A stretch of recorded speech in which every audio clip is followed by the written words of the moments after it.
La aplicación de planes de globalización no es un concepto nuevo en la historia, el concepto aparece en el mundo antiguo, probablemente primero en Egipto y luego en Roma. La fórmula siempre fue muy simple: pueblos más avanzados organizativa y tecnológicamente pretendían dominar a otros y hacer que estos últimos contribuyeran económicamente a los primeros. Así aparecían las metrópolis opulentas y los pueblos sometidos sobre los que normalmente se distribuía la miseria.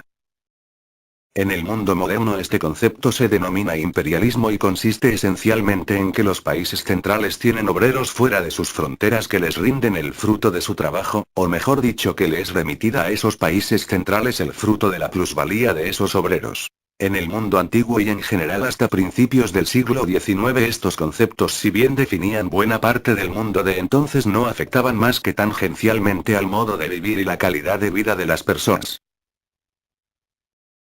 Pero al inicio del siglo pasado la revolución del transporte, primero los trenes, luego los buques de vapor, y más luego la revolución de las comunicaciones, hicieron del mundo un pañuelo, y lo que hasta entonces no se podía lograr, que era una organización mundial del trabajo, empezó a ser posible. Ese momento la sociedad se había organizado en sociedades-estado más o menos cerradas a través de fronteras que cambiaban leyes y normas e impedían o por lo menos dificultaban los libres tránsitos de mercancías de la época. El mundo moderno con sus comunicaciones y transacciones instantáneas provoca un nuevo fenómeno que se denomina globalización, que no es más que la vieja concepción de la división internacional del trabajo que habían reinventado los ingleses a fin del siglo XIX. Esta globalización tiene otros ingredientes que ya se perfilaban en la división internacional del trabajo propuesta por los ingleses: la aparición de las empresas multinacionales que manejan valores de capital que muchas veces exceden a los de los propios estados. Es muy importante esta diferencia porque mientras los actores principales fueron los estados o los imperios de la época, siempre detrás de los mismos existían causas políticas primero y sociales de última que motivaban las acciones de esos estados. La aparición de las multinacionales elimina esos condicionantes y hace que únicamente el afán de lucro sea el motor de esas empresas, o lo que es mucho peor, que esas empresas en virtud de su capacidad económica sean las que orienten el accionar de los estados en función de su único objetivo, que es la maximización de sus resultados económicos. La suma de estas razones llevó a que en lo que denominamos mundo moderno estas empresas trasladen sistemáticamente el trabajo donde se encuentran los menores costos laborales, o dicho de otra manera, donde es posible obtener la mayor tasa de ganancia dada por un mayor grado de explotación de sus obreros. Estas simples realidades de la lógica de un sistema basado en el egoísmo o en la obtención de una mayor ganancia con un mínimo esfuerzo, han llevado a que hoy tengamos un mundo profundamente dividido entre los que acceden y los que no acceden a estos nuevos métodos de producción. La división se produce por dos motivos muy simples y bien diferenciados. Primero, no todas las etapas de producción producen los mismos beneficios entre las personas que las ejercen. Es así que, por ejemplo, la producción primaria bruta, ya sea de alimentos o de minerales en general, genera un trabajo de baja calidad, ya que los rendimientos del mismo no siempre son altos. Por ejemplo, un recolector de limones generará un bajo valor de plusvalía, dado el rendimiento que tiene su trabajo, en consecuencia recibirá un sueldo bajo y su calidad de vida también será baja. En cambio, un técnico que trabaje en una fábrica automatizada que produce automóviles generará un alto valor de plusvalía, por lo cual su sueldo será más alto que el del recolector de limones. El segundo factor es la aparición de la automatización del trabajo, tema al que volveremos más tarde, que agrava aún más este problema, provocando un creciente ejército de desocupados. En nuestro país, la aplicación de las recetas del neoliberalismo provocó que el 30% de la población se encuentre hoy debajo de la línea de pobreza, en un proceso creciente de formación de excluidos. Este proceso de empobrecimiento de amplias capas de la población y de destrucción de los recursos de la economía, como fue en la práctica el resultado de la aplicación de esas políticas neoliberales, equivale al resultado de una ruinosa guerra. Es por ello que se vuelve imperiosa como acción de gobierno la creación de empleos económicamente útiles o por lo menos neutros respecto de la economía. En las siguientes páginas de este informe se dan los pasos y las condiciones para la creación de esos puestos de trabajo dentro de un plan coordinado de transporte basado en la producción de trabajo económicamente útil por esa masa de trabajadores hoy excluidos del sistema económico y se dan las pautas para que estos trabajadores sean los que creen las condiciones y los recursos para poder hacerlo. Existen múltiples antecedentes de planes similares en el mundo que redundaron en mejoramiento de la calidad de vida de las personas de los pueblos donde fueron aplicadas. Existe toda una rama de la economía que se define como estado de bienestar o políticas keynesianas que en definitiva es lo que aquí proponemos. Lo propuesto no es una novedad, en nuestro país, algo similar se realizó en el primer plan quinquenal argentino, que fue un procedimiento de planificación estatal, del primer gobierno del general Juan Domingo Perón. Entre sus acciones se pueden citar que se expandió la marina mercante, que a fines de 1943 explotaba 42 barcos, afectados todos ellos al servicio de ultramar, con un personal de 15.000 trabajadores. Entre 1946 y 1948 todas las líneas férreas fueron estatizadas bajo la órbita de la empresa de ferrocarriles del Estado argentino, EFEA, luego Ferrocarriles Argentinos, que antes se encontraban, en su mayoría, en manos de empresas británicas y francesas. Se dio un fuerte impulso a la construcción de nuevos ramales y a la ampliación de la red ferroviaria, que llegó a contar en 1954 con más de 120.000 agentes y 45.000 kilómetros de vías. Antes de definir cómo lo haremos se hace necesario explicar para qué queremos una comisión de transporte y qué es el transporte y para qué sirve.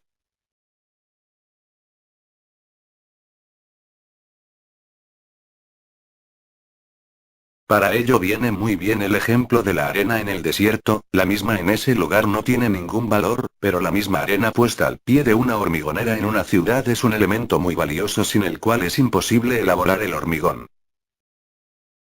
Bien, es entonces el transporte lo que le ha dado valor a esa mercancía. Lo mismo nos pasa con nuestra soja o con los teléfonos celulares que fabricamos en Tierra del Fuego.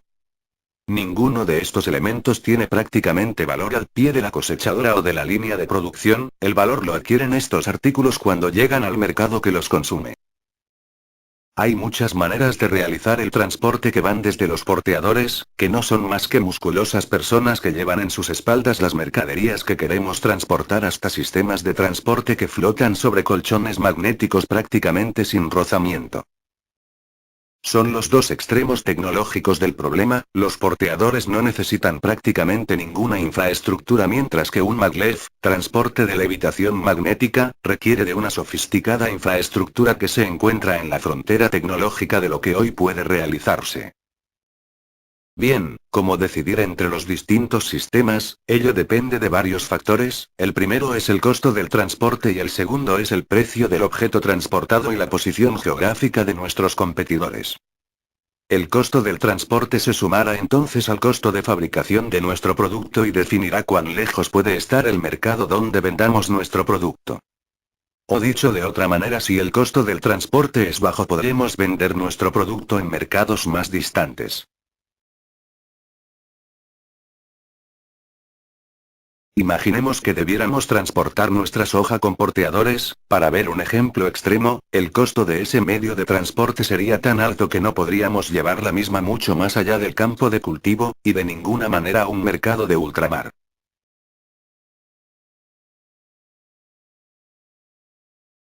Podríamos hacer un ejemplo inverso para ver este problema. Supongamos que nuestra soja tiene un valor de producción de 200 pesos la tonelada y que el valor en el mercado de ultramar sea puesta allí de 300 pesos. El transporte por mar nos cuesta 50 pesos y el transporte por camión nos sale 10 centavos el kilómetro por tonelada. Todo campo de cultivo que estuviese a más de 500 kilómetros del puerto sería inútil, ya que el costo de producción más el de transporte sería mayor que el precio en el mercado de destino de nuestro producto.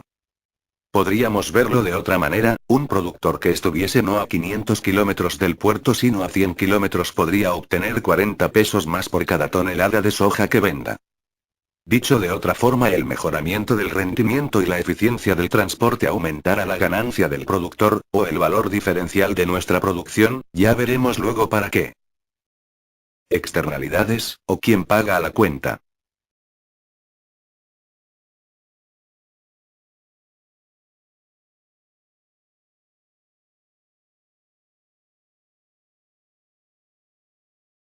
Decíamos más arriba que entre más sofisticado sea el sistema de transporte, más infraestructura requeriremos para operarlo. Un avión requiere una infraestructura más sofisticada que un camión, o por lo menos requieren infraestructuras muy distintas, que servirán a optimizar solo o alguna parte del problema. Tanto un medio como el otro requerirán mucha infraestructura, el camión requerirá la calle, el señalamiento, la policía de tránsito, etc. Y el avión requerirá del aeropuerto y todos sus servicios, así como de los controles de vuelo, etc. El camión optimizará el consumo de combustible frente al avión y este último optimizará el tiempo de viaje frente al primero.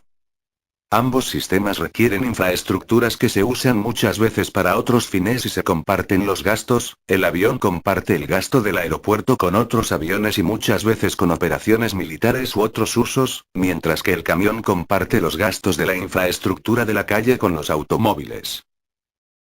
Esta situación de compartir gastos hace que sea difícil comparar los costos de un sistema u otro, y es así que muchas veces los mismos se confunden y llevan a soluciones desastrosas del problema. Analicemos un poco más el problema del avión. Si nuestra pista de aterrizaje es de hormigón y bajamos a ella con aviones ligeros, como un PID pero pequeñas avionetas de fumigación u otros aviones de pequeño porte, el daño que le haremos a nuestra pista será poco menos que despreciable. Si en lugar de aterrizar avionetas descendemos con un jumbo, el esfuerzo al que someteremos la pista tanto en el aterrizaje como en el despegue a altos pesados aviones hará que la pista se deteriore en forma más rápida.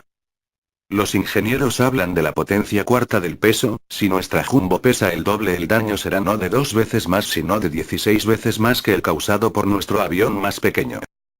Con los camiones pasa algo parecido. Nuestros automóviles prácticamente no causan ningún daño al camino mientras los camiones pulverizan la calzada.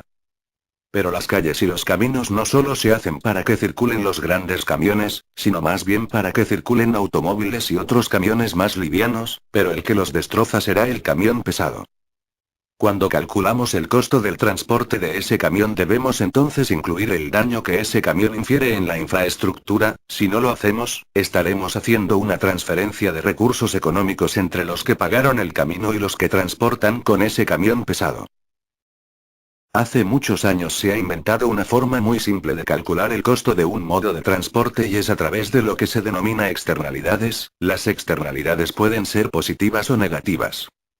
Una externalidad es positiva cuando al hacer el ejercicio de sustitución de ese modo por otro alternativo nos da un valor mayor al que ahora gastamos en el modo. Y una externalidad es negativa cuando al hacer la sustitución los modos alternativos son más baratos. Supongamos una comparativa entre un transporte por camión y un transporte por ferrocarril y un transporte por barcaza. Son pocos los casos donde hay una ruta, una vía y un río que transcurran paralelas, pero para hacer el ejercicio nos servirá el esfuerzo de imaginación. El costo del camión solo de combustible es 10 veces más alto que el del ferrocarril, si a eso agregamos el costo de la ruta y la vía. La carretera cuesta en Latinoamérica $1,3 millones el kilómetro, mientras que la vía cuesta aproximadamente $1 millón el kilómetro, tomando costos medios de obras recientes en la región. Una vía bien mantenida puede durar hasta 50 años, tomemos solo 20, una carretera circulada por camiones pesados debe ser reconstruida en períodos no mayores a los 10 años. Si dividimos por los años tenemos $0,05 millones por año para la vía y $0,13 millones para la carretera. Otro factor a tener en cuenta y no menor es la siniestralidad de uno y otro modo, es decir, la capacidad de producir accidentes. Podríamos dar como valor conservativo el doble a la ruta que a la vía.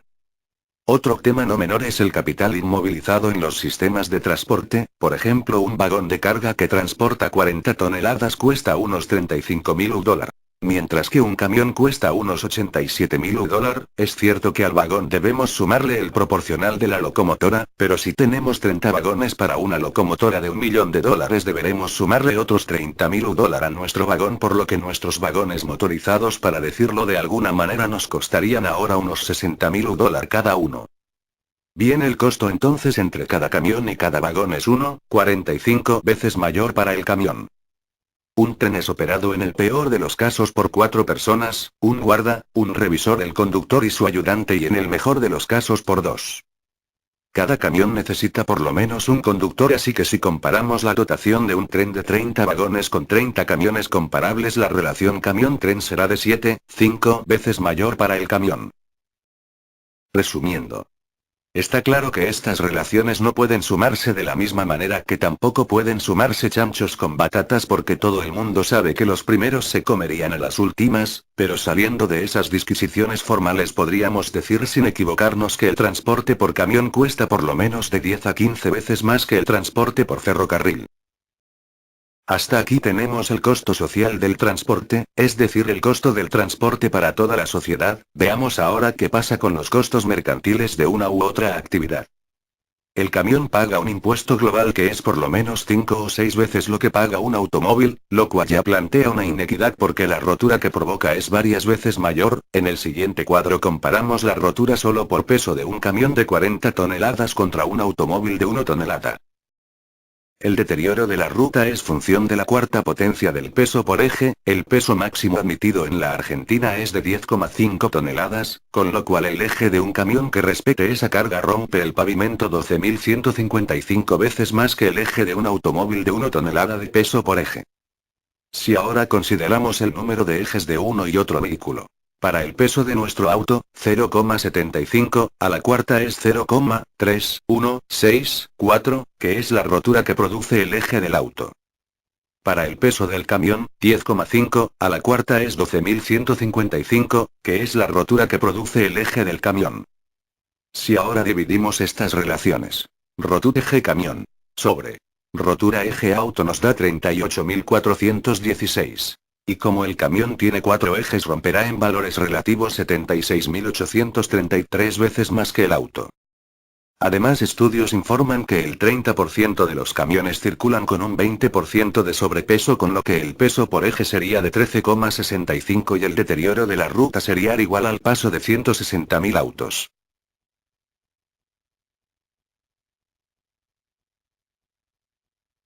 Aun si dijésemos que el camión debe pagar 10 veces más que lo que paga el automóvil, este número sería totalmente despreciable frente al daño producido.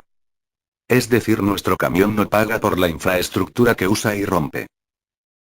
Decíamos que en Latinoamérica 1 kilómetro de carretera cuesta 1,3 millones de dólares y es circulada por más o menos unos 700.000 camiones, siendo generosos, antes de terminar destruida. Nuestro camión debería pagar 1,85 dólar por kilómetro de camino recorrido. Un camión como el del que estamos hablando paga entre 90 y 117 pesos por recorrer 30 kilómetros de autopista. Tomemos 100 pesos en promedio, lo cual nos da 0,2 dólar por kilómetro. Podríamos decir que el total de las cargas impositivas duplican este monto: impuestos al vehículo, impuestos al combustible, etc. Nuestro camión rompe por 1,85 pero paga 0,4, es decir, solo paga, en el mejor de los casos, el 21% de la infraestructura que rompe. El ferrocarril, por su parte, debe pagar la totalidad de la infraestructura que usa, ya que no tiene como el camión en quien descargarla. Si bien el ferrocarril usa el combustible en una forma mucho más eficiente que el camión y sus costos de capital y de operación, como ya vimos, son mucho más bajos, le es difícil contablemente justificar este 79% de subsidio encubierto que le brinda el automóvil al camión. Si hiciésemos un análisis similar entre la barcaza y el ferrocarril, nos encontraríamos que la barcaza es unas 10 veces más barata que el ferrocarril. Lamentablemente no hay ríos en todas partes, como tampoco lamentablemente no hay vías.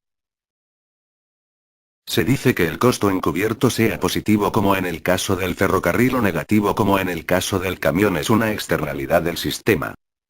Es decir, el ferrocarril genera, frente a la alternativa del camión, una externalidad que se transforma en un beneficio público. Toda la sociedad usufructuará el beneficio público, si optamos por el modo óptimo, o pagará la factura del uso del modo menos eficiente. El uso del tren frente al camión o de la barcaza frente al tren se convierte así en un factor de racionalidad que hace que la sociedad sea más próspera o más pobre. Dicho de otra manera y para que todos lo entendamos, si yo tiro manteca y la pego al techo, esa manteca no podré untarla en el pan y alguien pasará hambre. Un extenso país como el nuestro, cuyas principales exportaciones son materias primas a granel, no puede darse el lujo de tener sistemas de transporte ineficientes, porque al igual que en el caso del camión, alguien siempre pagará la cuenta y cuando necesitemos la manteca para untarla en el pan, esa manteca se encontrará pegada a un inalcanzable techo. La siguiente pregunta que nos debemos hacer es si siempre es como hemos relatado y siempre el tren aventajará en una relación de costos de 10 a 1 al camión. La respuesta es no, depende de muchos factores, en especial del costo del combustible y de quién lo paga. ¿Cuál es el mejor? Decíamos antes que el transporte por camión cuesta socialmente 10 veces lo que cuesta el transporte por ferrocarril y que este cuesta 10 veces lo que el transporte por barcazas de empuje.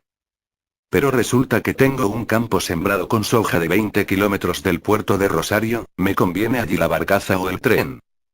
Probablemente no, porque los costos de alige sean comparables a los del transporte, entonces aparecen lo que se denominan áreas naturales o áreas más eficientes para cada uno de los modos. Veámoslo con un ejemplo. Si decido viajar a Bariloche desde Buenos Aires, lo puedo hacer por micro o por avión. El avión me costará unos 3.000 pesos, pero tardará 2 horas más el embarque, digamos 4 horas. El micro tardará unas 24 horas en llegar, debo comer en el viaje y mi tiempo tiene un cierto valor. Si soy un jubilado probablemente me convenga el micro, pero si yo gano en mi actividad en el orden de 500 por día probablemente me convenga el avión, ya que con el avión no perderé el día de trabajo y con el micro sí. Con cada uno de los transportes que encaremos deberemos hacer consideraciones semejantes y tendremos un modo que será óptimo frente a los otros, ya sea por su costo de oportunidad, por los lucros cesantes o inmovilización de capital o por los costos de combustible y operación. En nuestro país el costo global del transporte está en el orden del 25% del PBI, de allí a la necesidad de estudiarlo y optimizarlo.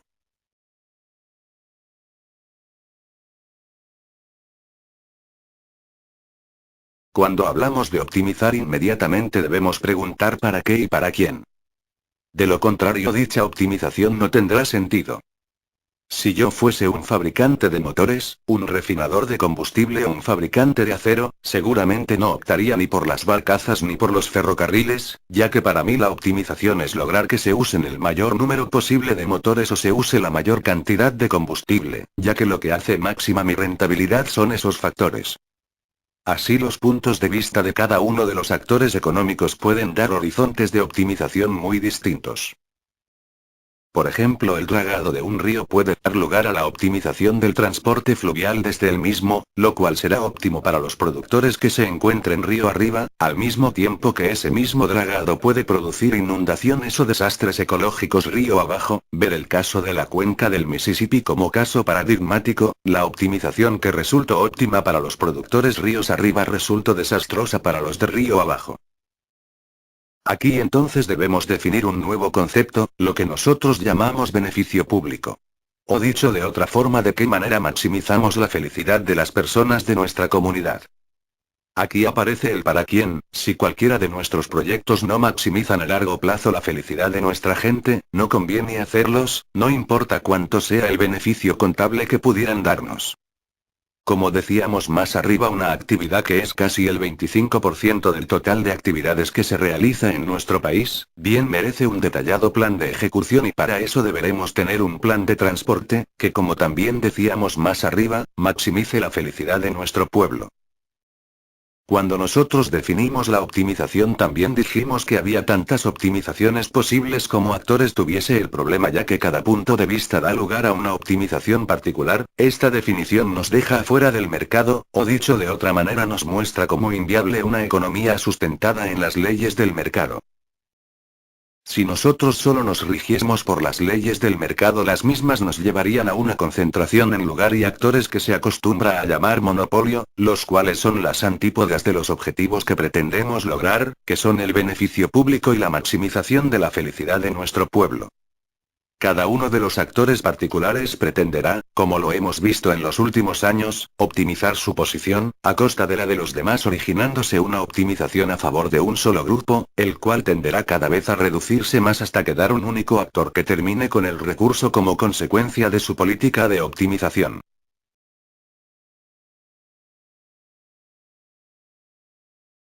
De allí que solo es el Estado, es decir, todos nosotros, los que tenemos que tomar en nuestras manos esa optimización y planificarla en función de las necesidades y en vista a la felicidad de los más.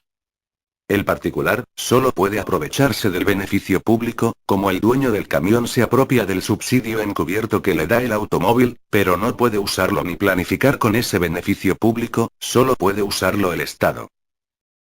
Una municipalidad que asfalta sus calles, las cuales son pulverizadas por los camiones, estará subsidiando en forma indirecta a los camiones.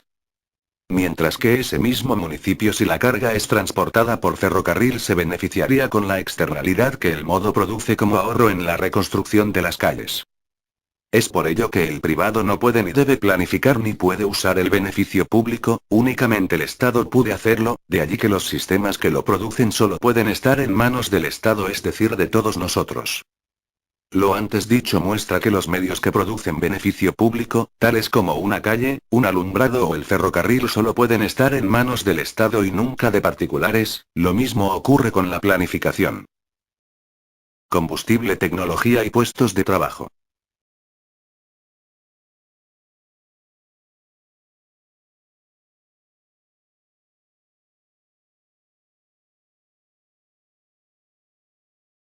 Hace un par de años nuestro país era un país con petróleo, hoy es un país que al igual que muchos otros importa petróleo. Cuando decimos petróleo decimos gas, combustible y lubricantes. En el mundo hay dos tipos de petróleo en relación a sus precios: el petróleo de extracción primaria, que cuesta hoy unos $60 el barril y puede conseguirse en cualquier parte. Y un segundo tipo de petróleo que se denomina de fracking o de fractura, que vale unos $100 por barril. Nuestro país tiene hoy una gran reserva del segundo tipo de petróleo y ha agotado prácticamente el primero. El agotamiento del petróleo de fuentes primarias nos obliga a revisar nuestros modos de transporte, ya que los modos petróleos intensivos se vuelven cada vez más inviables. Aún desarrollando nuestros yacimientos de vaca muerta, nuestro costo interno estaría más allá de los $100 el barril, lo cual nos obliga al uso de otras tecnologías cuando ello es posible en el transporte. Ni el camión ni la barcaza pueden usar otra energía que no sea la de los combustibles líquidos, los cuales son o a partir del petróleo o a partir de la soja, biocombustible, mientras los trenes, con la infraestructura adecuada, pueden usar energía renovable provenientes de la hidráulica, la eólica, la solar o de las no renovables pero más estables en el tiempo, como la atómica. La posibilidad de uso de estas energías da al ferrocarril una preponderancia estratégica que los otros modos no tienen y que debe ser tenida en cuenta a la hora de la planificación.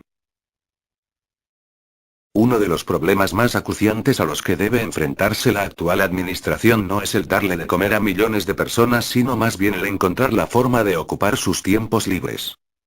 Nuestro país no tiene problema en producir alimentos para alimentar a 40 o 100 millones de personas, el problema es qué calidad de vida puede darse a esas personas. Es allí donde entra el trabajo, que ha sido hasta hace pocos años la única manera de distribuir los recursos que la sociedad produce.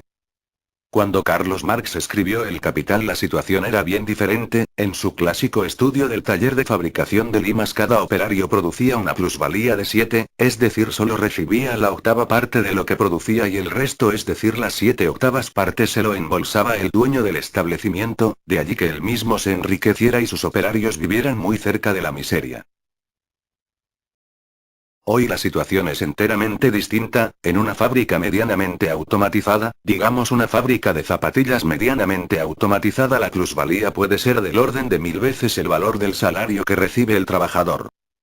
Si la fábrica ya no es automatizada sino robotizada, donde hay operadores de estos robots, la plusvalía asciende a valores aún mayores en por lo menos un orden de magnitud. Estamos hablando aquí de plusvalías de 10.000, lo mismo ocurre con la producción de alimentos. El operario que maneja la cosechadora de un inmenso campo sembrado con soja solo recibe una milésima parte del valor que produce. Esta situación, que en los próximos años se profundizará, es inexorable y es deseable, ya que la misma revolución científico-técnica que aumentó exponencialmente la plusvalía que produce el operador de la cosechadora también mejoró, aunque no de igual manera, también su calidad de vida. Pero en la época de la fábrica de limas de Carlos Marx se necesitaban 7 obreros rurales para segar un campo de 1 hectárea y ahora nuestro operador de cosechadora, él solo, cosecha 100 hectáreas. ¿Qué ha pasado con los 700 campesinos que desplazó nuestra flamante cosechadora? Una gran parte de los mismos ahora son los que fabrican la cosechadora y que como hay más grano para repartir y las condiciones de vida han mejorado, hay otras cosas que hacer, digamos que unos 200 de esos campesinos se han transformado en obreros industriales. ¿Y qué pasó con los 500 restantes? Simplemente se han transformado en desocupados. Claro, esto no pasó de la noche a la mañana, sino que ha tardado décadas en suceder y está sucediendo y seguirá sucediendo independientemente de lo que hagamos. Tenemos aquí dos caminos a seguir: hacer y decir que lo que acabamos de relatar es solo una ilusión y que no pasa nada y que todo podrá solucionarse, o hacer lo que han hecho otros pueblos que han enfrentado el problema, lo han solucionado y han sacado ventaja del mismo. Veamos distintas soluciones a este problema. La primera reacción ante este problema sería expandir el mercado. Las personas ociosas las ocupamos en la industria y expandimos nuestro mercado, con lo cual generamos más plusvalía que podemos invertir en otra cosa y seguir para adelante. Lamentablemente esta solución también la pensaron otros y con idénticos problemas e iguales soluciones se enfrentaron por esos mercados y surgieron la Primera y la Segunda Guerra Mundial. La plusvalía se invirtió en fabricar armas y con esas armas se hizo la guerra. Es una solución poco feliz a nuestro modo de ver. La tecnología de guerra generó armas tan temibles que impidieron nuevas guerras mundiales. Otra solución es emplear esa plusvalía en mejorar la calidad de vida de las personas dentro del sistema, que es la solución que adoptaron por ejemplo los países nórdicos, y en menor medida los países socialistas. La mano de obra desocupada simplemente se dedicaba a mejorar la calidad de vida de su propia gente. Así aparecen milagros como una casa para todos o índices de mortandad infantil casi en cero en países bastante atrasados en otros rubros. Cualquiera de estas soluciones requiere de la tecnología. No nos podemos dar el lujo de cosechar nuestro campo con una hoz para mantener la ocupación plena. El problema de la tecnología es que debe desarrollarse y para ello hay que poner a trabajar en el tema a esa mano de obra desocupada. Recuerda que todavía nos sobraban 500 trabajadores que habían sido desplazados del campo. Entonces el problema no se limita a solo darles de comer a esas masas desocupadas, con los planes bastaría. El desafío es más grande: hay que educarlas, y ponerlas a generar tecnología. Lo cual nos lleva a un círculo virtuoso donde cada vez más gente trabaje menos pero rinda más y que cada uno tenga más tiempo para dedicar a lo que más le guste. En el transporte la cosa no es distinta. La tecnología llevará a que dentro de no más de 10 años se pierdan miles de puestos de trabajo en forma inexorable. En ese plazo estarán a punto los sistemas de conducción automáticos y el puesto de chofer o de conductor de tren pasará a ser una rareza histórica. Si decidiéramos salirnos del mundo, como plantean los ingleses o los americanos, simplemente y como nos enseña la historia, el mundo nos pasara por arriba.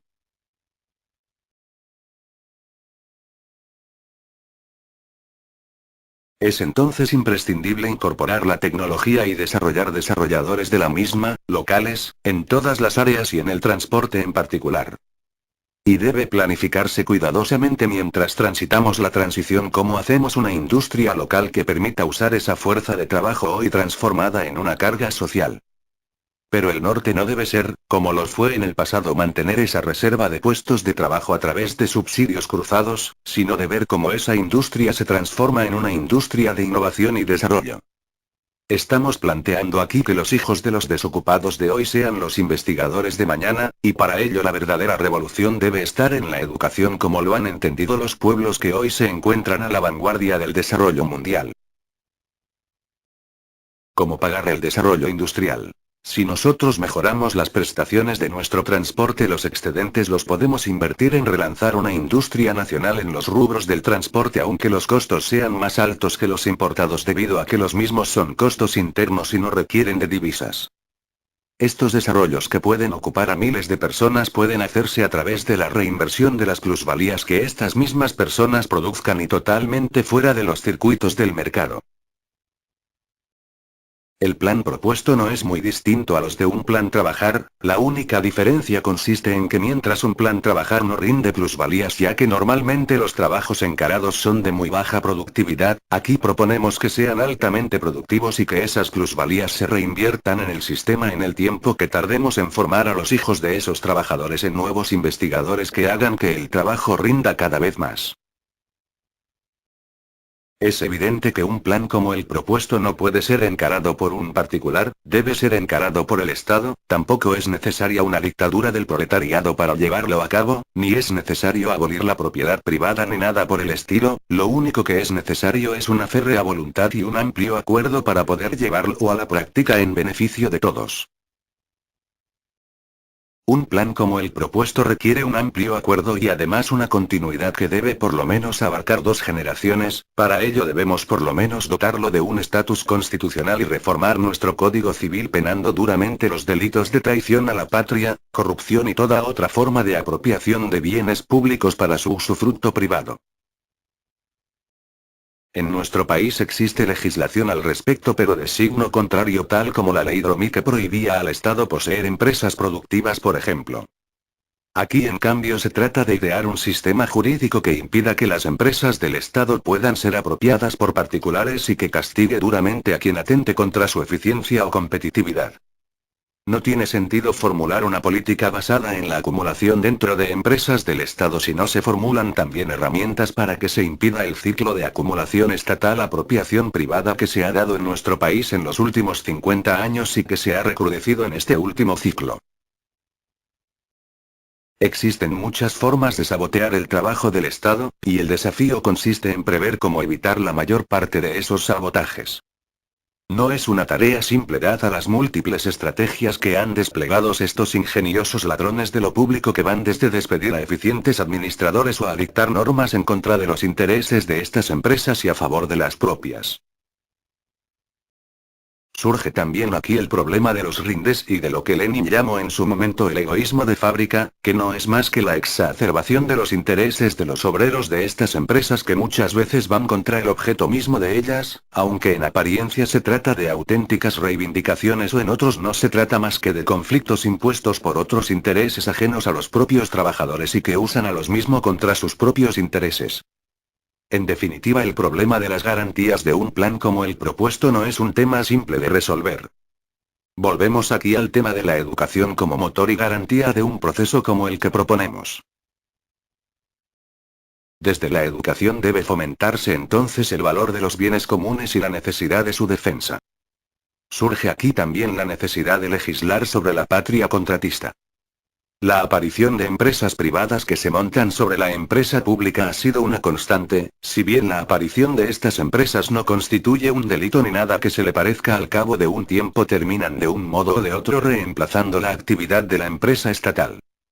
Estas empresas normalmente viven de la empresa pública y como ha demostrado el proceso de las privatizaciones en nuestro país no son capaces de reemplazar a la empresa pública, y normalmente cuando la empresa pública deja de funcionar como fuente de trabajo o de negocio estas empresas también sucumben.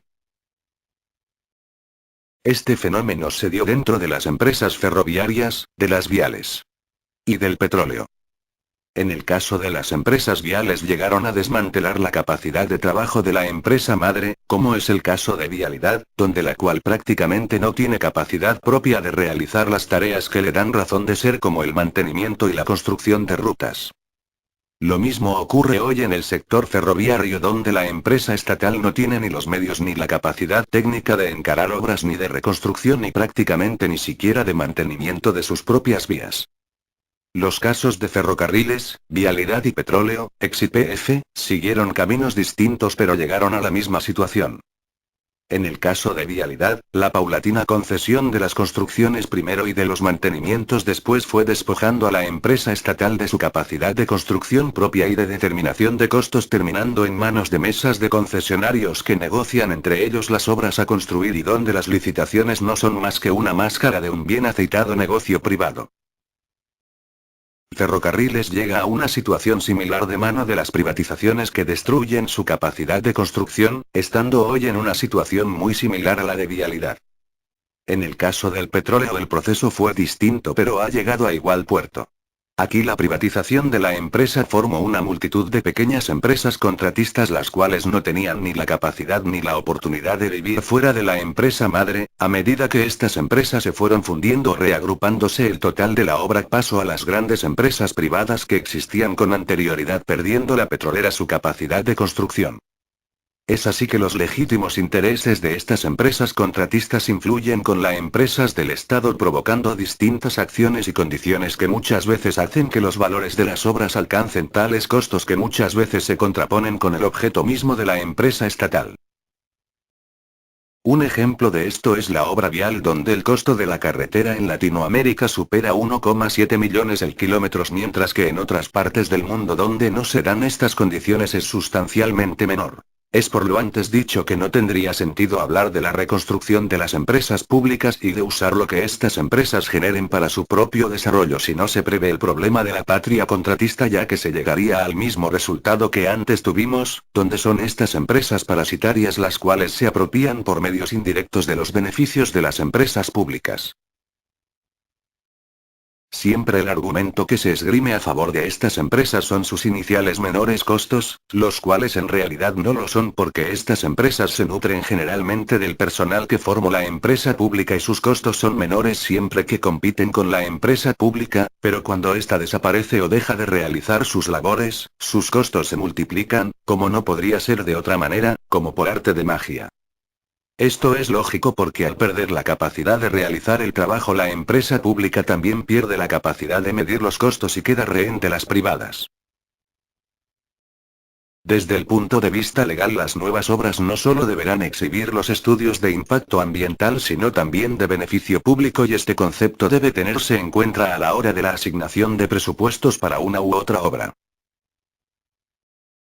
Existen numerosos antecedentes legales que consagraron alguna vez estas normas, tanto en el derecho internacional como en el local. Por ejemplo, en los países socialistas, para evitar la aparición de la empresa privada, simplemente se la suprimía y aparecía lo que se llamaba la dictadura del proletariado. En nuestro país, sin ir más lejos, el artículo 40 de la Constitución del 49 consagra estos principios y dice, entre otras cosas: los servicios públicos pertenecen originariamente al Estado, y bajo ningún concepto podrán ser enajenados o concedidos para su explotación. La nueva Constitución boliviana marca similares conceptos. Pero siempre y en todos los casos, la ley o los artículos constitucionales no son en sí mismos una garantía, sino hay más que preguntarle al pueblo ruso qué pasó con su revolución y los derechos adquiridos durante la misma. Nuestro país es también un claro caso de regresión en este aspecto. Es por ello que creemos que la única garantía del proceso es la educación y que el esclarecimiento del pueblo y en especial de los trabajadores, que sean capaces no solo de conquistar estos objetivos sino de mantenerlos con su lucha a través del tiempo. Debemos entonces tener claro, tal como lo tienen los enemigos de nuestro pueblo, que no hay batallas definitivas y que la única batalla que se pierde es la que se abandona, y que tal como nos ha mostrado la historia no nos podemos dar ese lujo. Las empresas creadas dentro del esquema propuesto deben realizar una contabilidad que muestre el beneficio público que producen y no solo el gasto operativo de las mismas. El desmantelamiento del estado de bienestar siempre se hizo y se realizará siempre bajo la excusa de generar un mayor rendimiento económico y de ahorrar gastos al Estado. Tanto en la Inglaterra de Margaret Thatcher como en la Argentina de Caballo, la excusa fue el déficit operativo de estas empresas. Tanto en un país como en el otro, la aplicación de las políticas neoliberales dio como resultado un creciente número de pobres y un empobrecimiento estructural del Estado. En Argentina esas políticas se profundizaron hasta el hastío, dando lugar a que hoy el país se encuentre absolutamente endeudado y con el 30% de su población excluida y un 10% más de la misma en camino de serlo. La desaparición de las empresas públicas terminó con el déficit operativo que las mismas producían y también con el beneficio público que generaban, lo cual dio como resultado a la postre un empobrecimiento generalizado del país. El paso de las empresas públicas al área privada constituyó entonces un paso de los recursos públicos al área privada, y en ningún caso ese paso significó mejora alguna para la calidad de la vida de las personas que fueron afectadas, ya sean ellas trabajadores de estas empresas o simplemente usuarios de las mismas. Si tomamos el caso de los ferrocarriles, las privatizaciones significaron desmejoras en las condiciones de trabajo de miles de personas, destrucción de bienes públicos por miles de millones de pesos y al final del proceso en pérdida de los servicios, trenes generales, o desmejoramiento generalizado de los servicios en los trenes locales, aumento de los tiempos de viaje, menor número de asientos, servicios menos seguros, etc. Si se estudian las inversiones del Estado en los sistemas, se verá que las inversiones estatales no disminuyeron durante el período de las empresas privadas, pero sí se redujo en forma notable el beneficio público que las mismas brindaban, ya sea en el transporte gratuito que realizaban para el Estado tanto en personas como mercaderías como en la prestación de otros servicios que debieron ser brindados cuando desapareció la empresa estatal. Es por ello que la contabilidad de la empresa debe hacerse en función del beneficio público producido y no únicamente en función del movimiento mercantilista de la misma. Este beneficio público también debe ser maximizado como objetivo normal de la empresa y las decisiones políticas que usen a las empresas públicas como motor, por ejemplo desarrollo de zonas, tráfico de fomento, etc. deben ser cuidadosamente justipreciadas en los balances de modo de no volver a caer en los déficits operativos dados por la contabilidad de un solo ojo. La contabilidad deberá mostrar entonces en sus balances lo que la empresa hace y lo que debería hacerse si la empresa no estuviera. Es importante entender que la calidad de servicio que brinde una empresa pública determinará el piso del servicio en ese lugar. Esto vale tanto para un hospital público o para un ferrocarril. Donde exista un servicio público, el privado tendrá como mínimo que igualar su oferta para poder vender su servicio competitivo si existe un mercado insatisfecho en el área. También es muy importante entender que la calidad de los servicios que brinda el Estado solo está limitada por la voluntad política del mismo y que puede ser tan alta como se quiera. La máxima capacidad operativa de una organización es la dada por la guerra y la guerra la hacen los estados. El hombre llegó a la luna en una nave espacial de una agencia estatal. Por eso es muy importante entender que los servicios prestados de ninguna manera deben ser de una calidad inferior a la que pueda alcanzarse con el desarrollo del estado del arte en ese momento. Debe ser una obsesión de los administradores de estas empresas el buscar mejorar la calidad de los servicios que prestan, entendiendo que la excelencia no es la perfección sino más bien la voluntad de aspirar a ella en todo momento.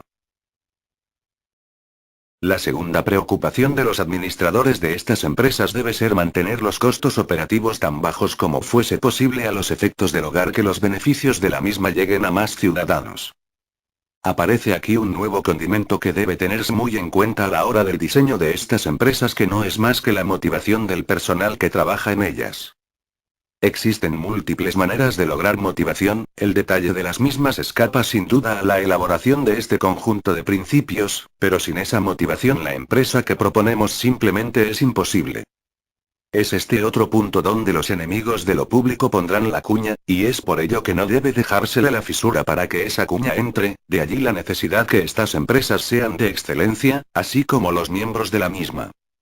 Hay múltiples formas de alcanzar la excelencia. Creemos que la autogestión junto con la educación sistemática y adecuados incentivos pueden llevarnos a la misma.